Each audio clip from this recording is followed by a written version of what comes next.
Je suis Nathalie Sahor-Nakache, pianiste concertiste et je vous invite chez moi pour l'instant musique de Nathalie sur Tandem TV.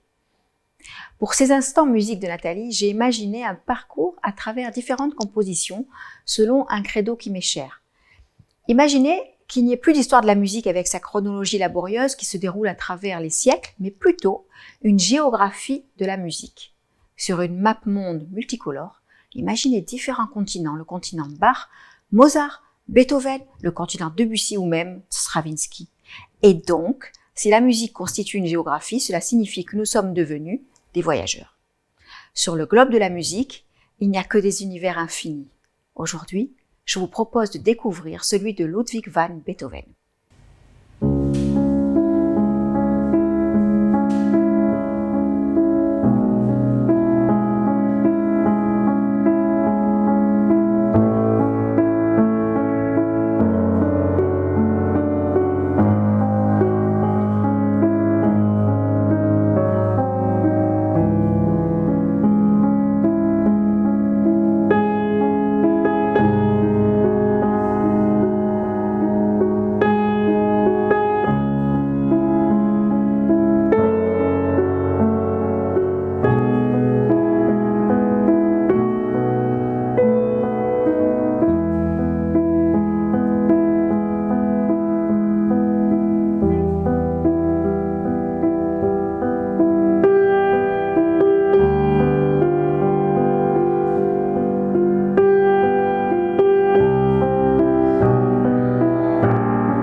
Beethoven a toujours eu une place importante dans ma vie. Je me souviens, lorsque j'étais enfant et que j'apprenais à jouer ma première sonate de Beethoven, les contrastes dans les nuances tellement typiques dans sa musique et son caractère dramatique me saisissaient. Je jouais alors la sonate pour piano dite la pathétique, et dès les premiers accords, le ton était donné.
J'étais évidemment éclairée des précieux conseils de mon maître Pierre Barbizet, qui m'a guidée sur ce chemin de quête. Il m'a appris à développer une certaine indépendance d'esprit tout en me collant au texte de Beethoven.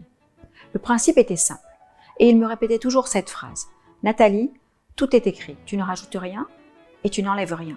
Chaque souffle, chaque respiration, chaque couleur, tout est dans le texte et tout ne vivra à nouveau que par la respiration de l'interprète. » Tu pars sur ce chemin comme à la recherche du Graal et tu en ressors transformé.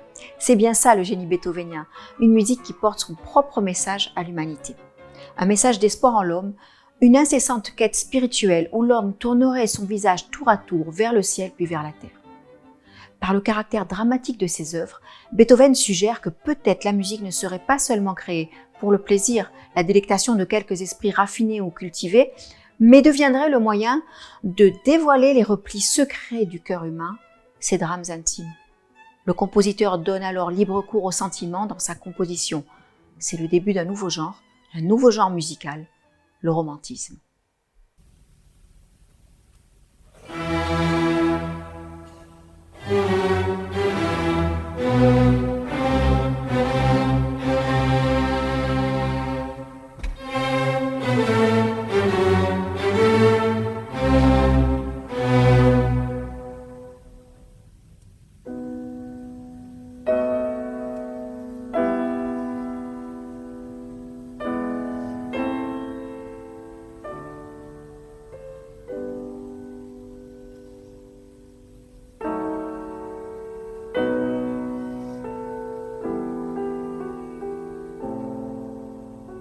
Pour vous situer un peu, nous sommes en 1770.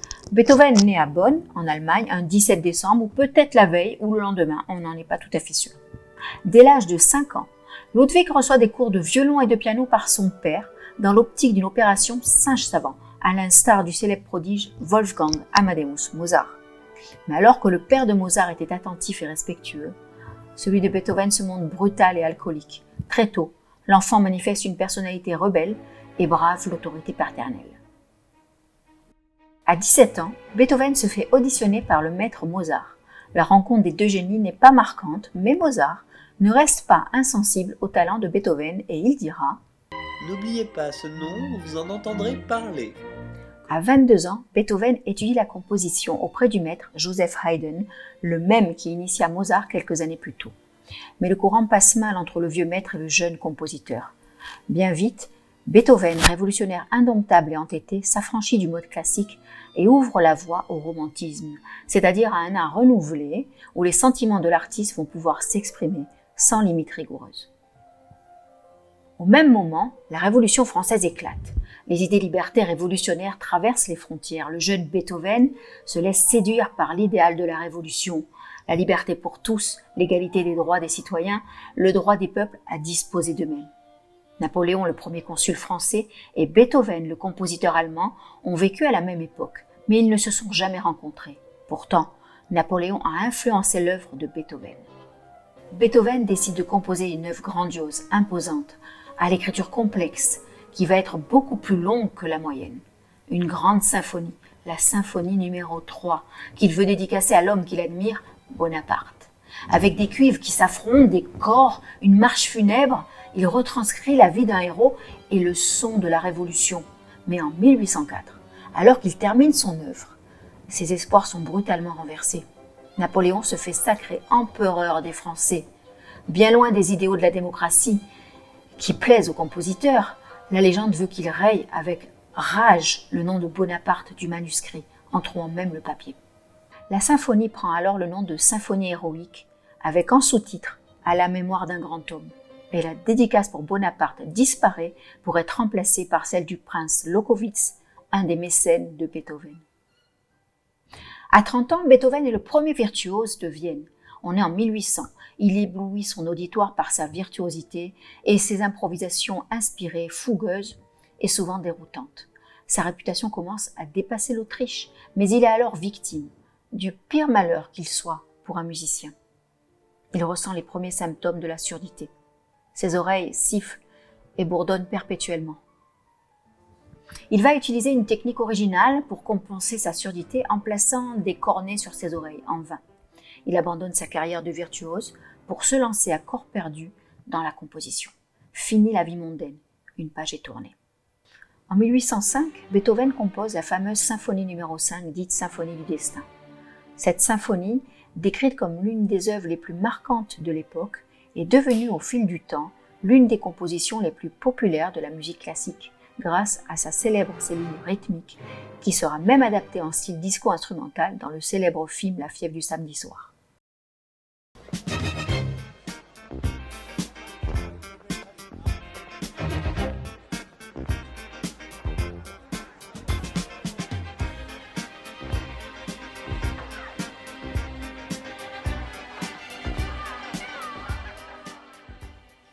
C'est aussi à ce moment que Beethoven va composer une des pièces les plus connues jamais écrites pour le piano. Je veux parler de la sonate au clair de lune, qui a su toucher son auditoire tant elle véhicule des émotions simples et mélancoliques. La sonate au clair de lune ne portait pourtant pas ce nom à l'origine. Non.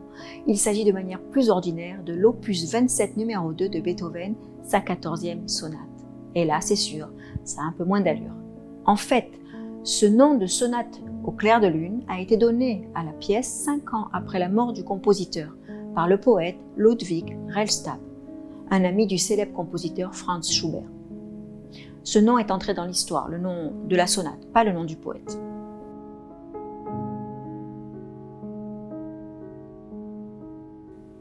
Point important, quand on dit la sonate au clair de lune, on pense généralement à son premier mouvement.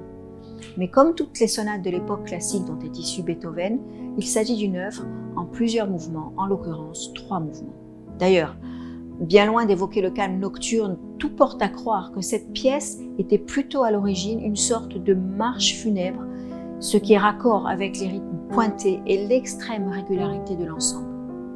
Si le titre de sonate au clair de lune n'a jamais été voulu par le compositeur, ce dernier a cependant surtitré sa partition Quasi una fantasia, presque une fantaisie, les fantaisies étant des œuvres plutôt libres. Et ce premier mouvement semble en effet très improvisé, sur l'idée d'une résonance perpétuelle, une résonance infinie.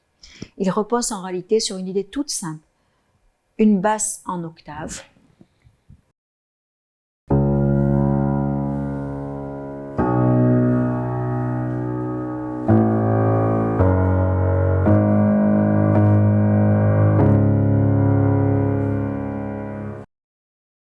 un motif arpège de 3 notes en triolet,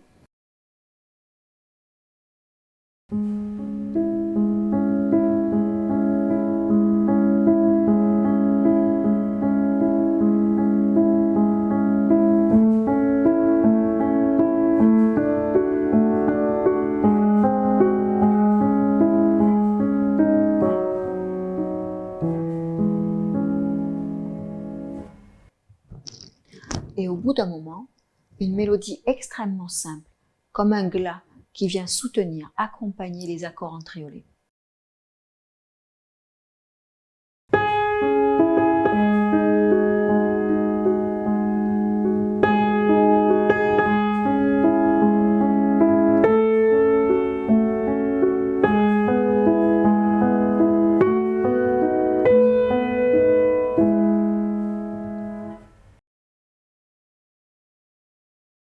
L'utilisation de la pédale voulue par Beethoven entretient la résonance des cordes libérées des étouffoirs.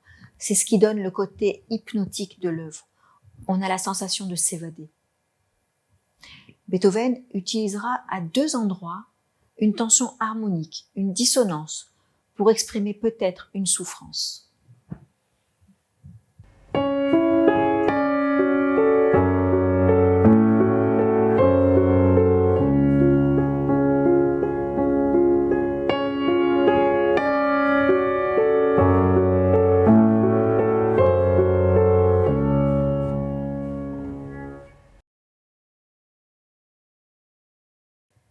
Le deuxième mouvement, quant à lui, n'a rien à voir avec tout cela. Le titre Clair de lune, ou ce que j'assimile à une musique funèbre, ne concerne que le premier mouvement. Le deuxième mouvement est un menuet ou un scherzo, c'est-à-dire une danse très simple et élégante. Liszt le nommait le lys entre 2 abîmes.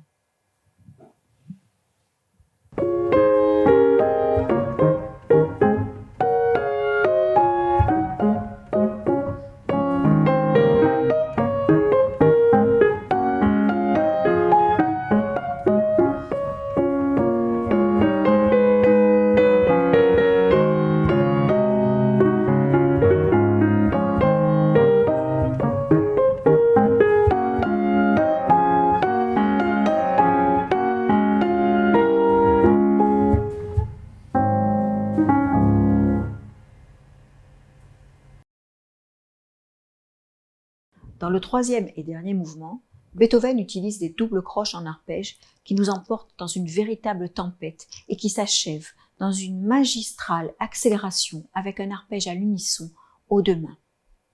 Ce dernier mouvement est du reste très souvent joué par les guitaristes parce que ça tricote et que du coup ça permet d'impressionner.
que l'œuvre fasse un carton.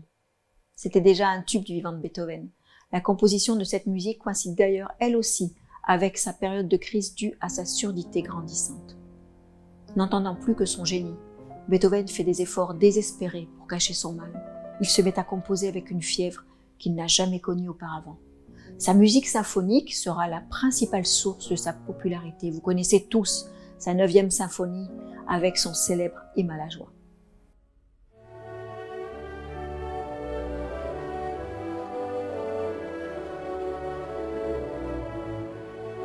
Beethoven aura également un grand impact dans l'écriture pianistique avec ses 32 sonates et dans la musique de chambre avec, entre autres, ses fameux quatuors à cordes. À 49 ans, Beethoven ne communique plus que par lettres et acquiert une réputation de misanthrope.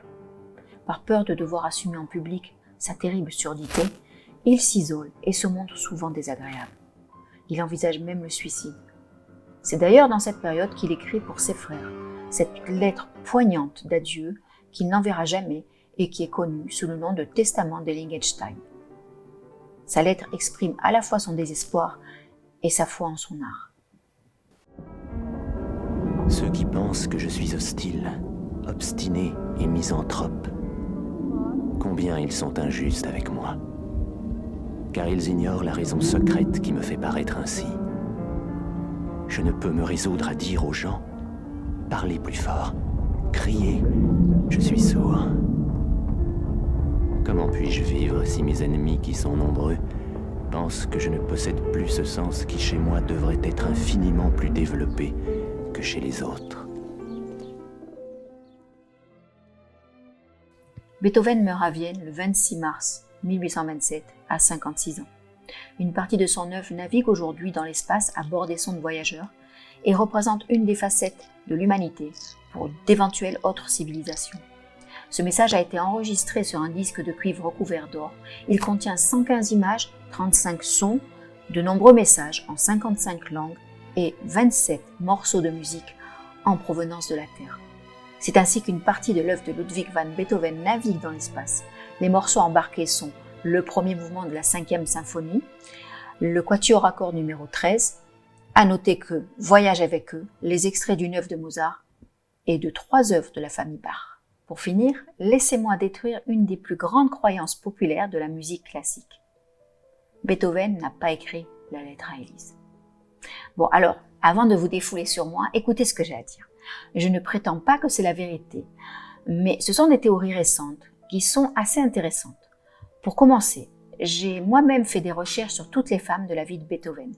J'ai listé toutes les femmes avec qui il avait échangé, de la correspondance, avec qui il avait discuté dans ses carnets de conversation, et toutes les femmes qui ont laissé des traces de lui. Eh bien, croyez-moi, dans les 50 femmes que j'ai listées, il n'y a pas d'Élise. Pour vous raconter l'histoire rapidement, en 1867, donc 40 ans après la mort de Beethoven, il y a un musicologue du nom de Ludwig Noll qui va publier cette Für-Elise, lettre à Élise. Alors je dis musicologue avec des guillemets parce qu'en fait ce Ludwig Noll, il a récupéré des vieux papiers de Beethoven à sa mort. Et dans ces vieux papiers, il y avait une enveloppe. Et dedans, il y avait notamment cette espèce d'esquisse de partition. Et c'est vraiment important le mot esquisse car sur les 4 pages, on n'en a que 2. Et donc notre Ludwig Noll, eh bien, il va reprendre cette partition, il va la compléter, il va la réarranger et il va la publier au milieu d'un recueil de lettres adressées à une certaine Élise. D'où le fait qu'on a appelé ça lettre à Élise. Donc au milieu de toutes ces lettres, il y avait une partition inédite de Ludwig Noll. Et ce Ludwig Noll, il est plutôt malin parce qu'il y a vu là une occasion super de se faire de l'argent et aussi parce qu'à l'époque, tout ce qui est Beethoven, eh bien, ça fait vendre. C'est quand même fou de se dire que cette lettre à Élise, qui est devenue un tube international, qui est joué partout, par tout le monde, et qui, on peut le dire, nous casse les oreilles, eh bien, finalement, c'est pas Beethoven qui l'a écrite exactement comme on la connaît aujourd'hui. C'est la fin de cette émission. Merci beaucoup de l'avoir regardée. Je vous invite à écouter la sonate au clair de lune dans son intégralité sur ma chaîne YouTube. Et n'hésitez pas à me suivre sur les réseaux sociaux, Facebook, YouTube et Instagram. Laissez-moi vos commentaires et je vous répondrai avec plaisir. Je vous dis à bientôt sur Tandem TV pour un nouvel instant musique de Nathalie.